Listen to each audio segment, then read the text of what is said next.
মুসলমান ভাইরা আমার, বন্ধুরা আমার, নবীর চমৎকার একটা হাদিস আমার মনে পড়ে গেছে। নবী আমার বলে, সাহাবীরা, কিয়ামতের কঠিন ময়দানে আল্লাহ পাক রব্বুল আলামিন আরশের চারপাশে সুন্দর সুন্দর সিংহাসন স্থাপন করবেন। ইন্না হাওলাল আরশ মানাবিরুম মিন নূর। নবী আমার বলেন, কিয়ামতের কঠিন ময়দানে আরশের চারপাশে নূরের সিংহাসন থাকবে।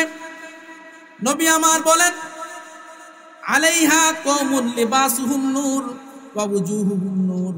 কিয়ামতের ময়দানে আরশের চারপাশে যে নূরের সিংহাসন থাকবে, এই সিংহাসনে যারা বসবে তাদের চেহারা থেকে নূর ঝলমল করতে থাকবে, তাদের পোশাক থেকে নূর ঝলমল করতে থাকবে। নবী আমার বলেন, লাইসু বিল আম্বিয়া ওয়ালা শুহাদা। তারা নবীও নয়, তারা শহীদও নয়। মুসলমান ভাইরা আমার, ইয়াকবিতুহুমুল আম্বিয়া ওয়া শুহাদা। তাদেরকে দেখে শহীদগণ, নবীগণ ঈর্ষা করতে থাকবে যে আরশের নিচে নূরের সিংহাসনের উপরে কারা বসেছে, এরা তো নবীও নয় আবার শহীদও নয়। আরশের নিচে নূরের সিংহাসনে কারা বসলো? আল্লাহর নবী সাল্লাল্লাহু আলাইহি ওয়াসাল্লামকে জিজ্ঞাসা করবে, সিফলানা ইয়া রাসূলুল্লাহ, নবী গো আপনি একটু জানায় দেন এই আরশের নিচে নূরের সিংহাসনে কারা বসে আছে?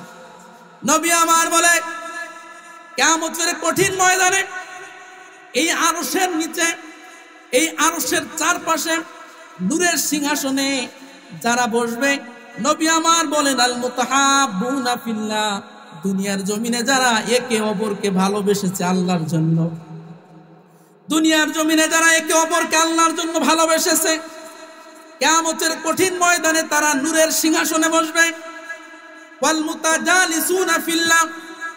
দুনিয়ার জমিনে যারা একসঙ্গে বসেছে আল্লাহর জন্য।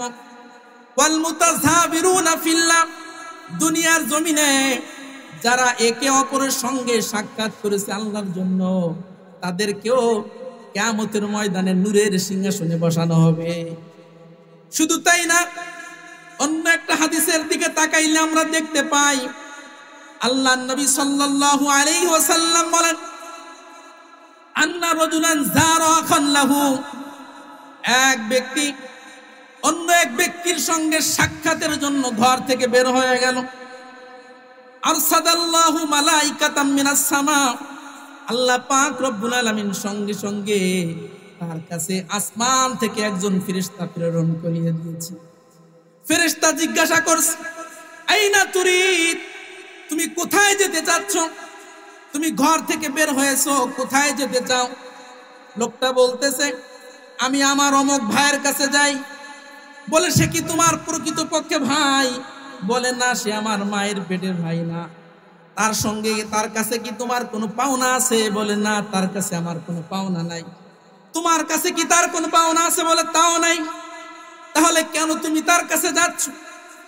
লোকটা বলে, আমি তার কাছে যাচ্ছি শুধুমাত্র আমি তাকে আল্লাহর জন্য ভালোবাসি, এই জন্য তাকে তার কাছে সাক্ষাতের জন্য যাচ্ছি। সুবহানাল্লাহ। আল্লাহ পাক রব্বুল আলামিনের ফেরেশতারা বলে, ওই ফেরেশতা সঙ্গে সঙ্গে লোকটাকে সংবাদ দেয় যে আল্লাহ পাক রব্বুল আলামিনের জন্য যেহেতু আপনি তাকে ভালোবাসেন, আল্লাহ পাক রব্বুল আলামিনও আপনাকে ভালোবাসে। শুধু তাই নয়, ওয়াকাদ আওজাবা লাকাল জান্নাহ। আল্লাহ পাক রব্বুল আলামিন আপনার জন্য জান্নাতের ফয়সালা করে দিয়েছে। সুবহানাল্লাহ। তাহলে ভালোবাসা কার জন্য হবে? শত্রুতা পোষণ করা কার জন্য হবে? আল্লাহর নবী বলেন, যাদের ভালোবাসা আল্লাহর জন্য হয়, শত্রুতা পোষণ করা আল্লাহর জন্য হয়, ওরা কিয়ামতের ময়দানে আরশের নিচে থাকবে। 5 নাম্বার, আল্লাহর নবী সাল্লাল্লাহু আলাইহি ওয়াসাল্লাম বলেন, ওয়ারাজুলুন দাতুমরাতু দাতা মানসাবিন ওয়া জামাল ফাকালা ইন্নী আখাফুল্লাহ। আল্লাহর নবী সাল্লাল্লাহু আলাইহি ওয়াসাল্লাম বলেন,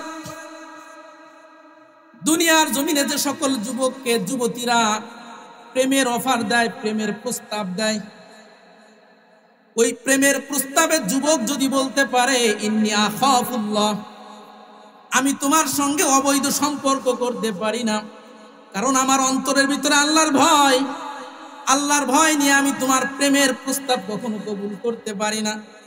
যদি কোনো যুবক এভাবে কোনো যুবতীকে তার প্রেমের প্রস্তাব যদি প্রত্যাখ্যান করে দেয়, আল্লাহর নবী বলেন কিয়ামতের কঠিন ময়দানে ওই যুবকের জন্য আরশের নিচে ছায়া থাকবে। সুবহানাল্লাহ। আমাদের সমাজের যুবক ভাইদের অবস্থা বড় খারাপ। এই সমাজের অধিকাংশ যুবক নারীদের জন্য পাগল, অবৈধ প্রেমের জন্য পাগল। অথচ আল্লাহর নবী বলে, ও যুবকের দল, মা তারাকতু বা'দি ফিতনাতান হিয়া আদাররু আলার রিজালি মিনান নিসা। আমি একটা যুবকের উপরে যুবতীর তুলনায় বড় ফিতনার বস্তু আর কিছুই রাখি নাই। যুবকের জন্য সবচেয়ে বড় ফিতনার বস্তু কি? যুবতী। হে মুসলমান ভাইরা আমার, এই জন্য খবরদার ও যুবক ভাইরা, অবৈধ সম্পর্ক কখনো করবেন না। অবৈধ সম্পর্কের মাঝে কোনো আরাম নাই। অবৈধ সম্পর্ক করার আগে সম্পর্কটা বড় মধুর মনে হয়। টিয়া পাখি, ময়না পাখি ছাড়া মুখ দিয়ে কথা বের হয় না। কিন্তু যদি কোনো ব্যক্তি, কোনো যুবক হারাম পন্থায় রিলেশনের মাধ্যমে, প্রেমের মাধ্যমে যদি সে বিয়ে করে, পরবর্তী সংসারটা হয় বড় ভয়ঙ্কর। বিয়ের আগে হয় সোনা পাখি, টিয়া পাখি, ময়না পাখি, আর বিয়ার পরে পরিস্থিতি হয় অমুকের বাচ্চা তমুকের বাচ্চা, এর চেয়ে ভালো কথা বের হয় না। ঠিক কিনা? চিল্লায় কান। মুসলমান ভাইয়ের আমার, ও যুবক ভাইয়ের আমার, খবরদার হারাম সম্পর্ক করবেন না। হারামের ভিতরে কোনো সম্পর্ক না, হারামের ভিতরে কোনো আরাম নাই। আল্লাহর নবী সাল্লাল্লাহু আলাইহি ওয়াসাল্লাম বলেন, ইন্নাদ দুনিয়া হুলমাতুন খাদিরাতুন, দুনিয়া অত্যন্ত মিষ্টময়, দুনিয়া বড় সবুজ শ্যামল। আল্লাহর নবী বলেন, সাবিরা ফাত্তাকুন নিসা ওয়াত্তাকুদ দুনিয়া, তোমরা দুনিয়ার ব্যাপারে সাবধান থাকো, নারীদের ব্যাপারে সাবধান থাকো। কারণ নারীদের ফিতনায় যারা পড়বে, ওদের দুনিয়াও বরবাদ হবে, পরকালও বরবাদ হবে। মুসা নবীর জামানায় বালআম ইবনে বাউরা বড় আল্লাহর একজন ওলি, দোয়া করতে দেরি, দোয়া কবুল হইতে দেরি নাই। মুসা নবীর বিরুদ্ধে বলা হলো, আপনি বদদোয়া করেন মুসা নবীর বিরুদ্ধে। বালআম ইবনে বাউরা বলল, না না না, মুসা নবীর বিরুদ্ধে আমি বদদোয়া করতে পারবো না। প্রতিপক্ষ তার স্ত্রীকে, বালআম ইবনে বাউরার স্ত্রীকে কিছু মোটা অঙ্কের হাদিয়া দেয়। এবার স্ত্রী বালআম ইবনে বাউরাকে বলা শুরু করে, আপনি মুসা নবীর বিরুদ্ধে একটু বদদোয়া করবেন, সমস্যা কিসের? মুখ দিয়ে একটু বদদোয়া করবেন, সমস্যা কি? যখন স্ত্রীর কুপ্রস্তাবে বালআম ইবনে বাউরা মুসা নবীর বিরুদ্ধে বদদোয়া করেছে, সঙ্গে সঙ্গে তার দুনিয়াও শেষ, তার পরকালও বরবাদ হয়ে গেছে। এই জন্য নারীদের ব্যাপারে সাবধান। নারীদের ব্যাপারে যারা সাবধান থাকবে, বিশেষ করে হারাম সম্পর্কে যারা জড়াবে না যে সকল যুবক, আল্লাহর নবী তাদেরকে আরশের নিচে ছায়া দিবে।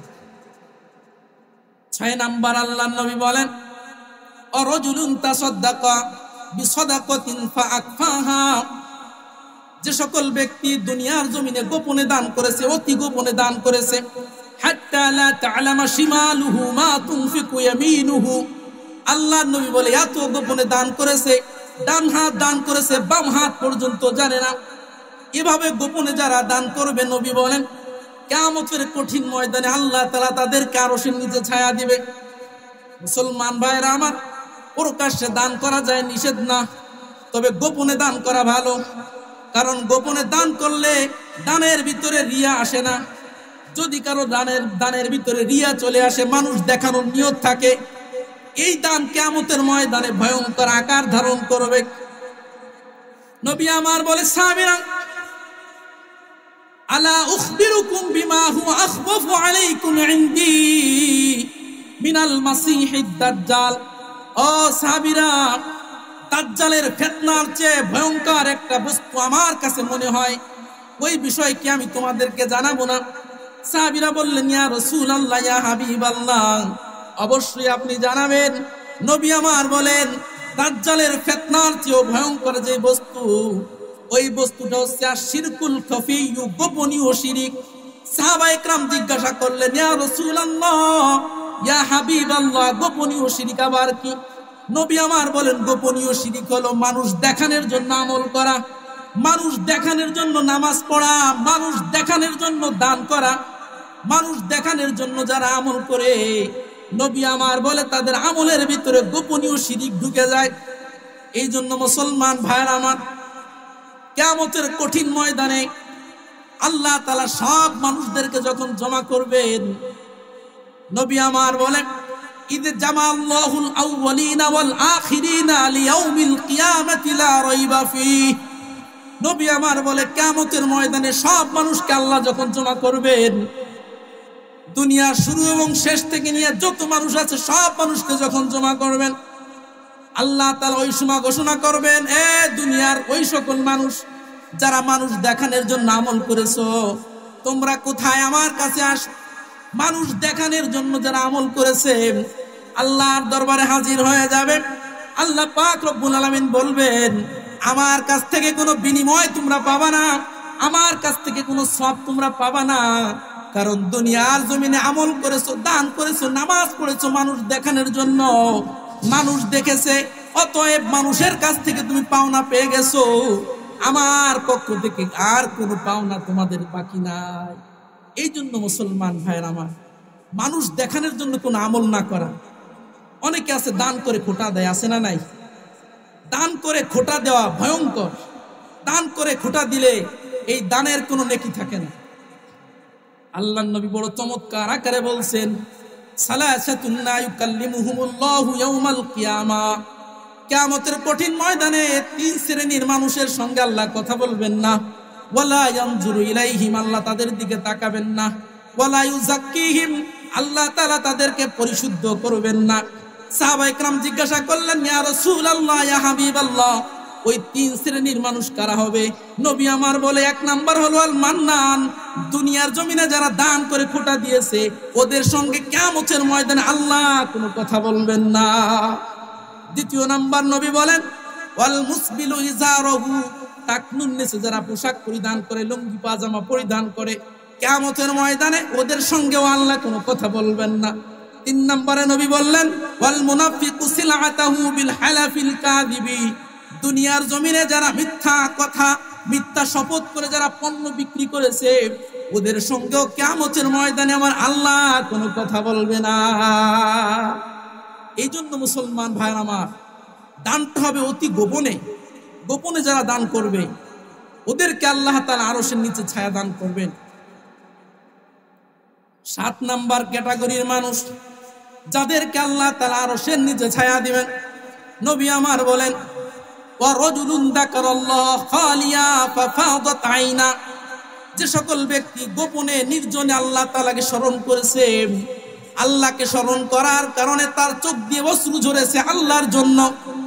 মুসলমান ভাইরা আমার, এই সমাজে কান্নার অভাব নাই। অনেক কান্না কিন্তু এই সমাজে চলে। বাবা মারা গেছে এই জন্য কান্না, মা মারা গেছে কান্না, সন্তান মারা গেছে কান্না, কিন্তু আল্লাহর জন্য কোনো কান্না নাই।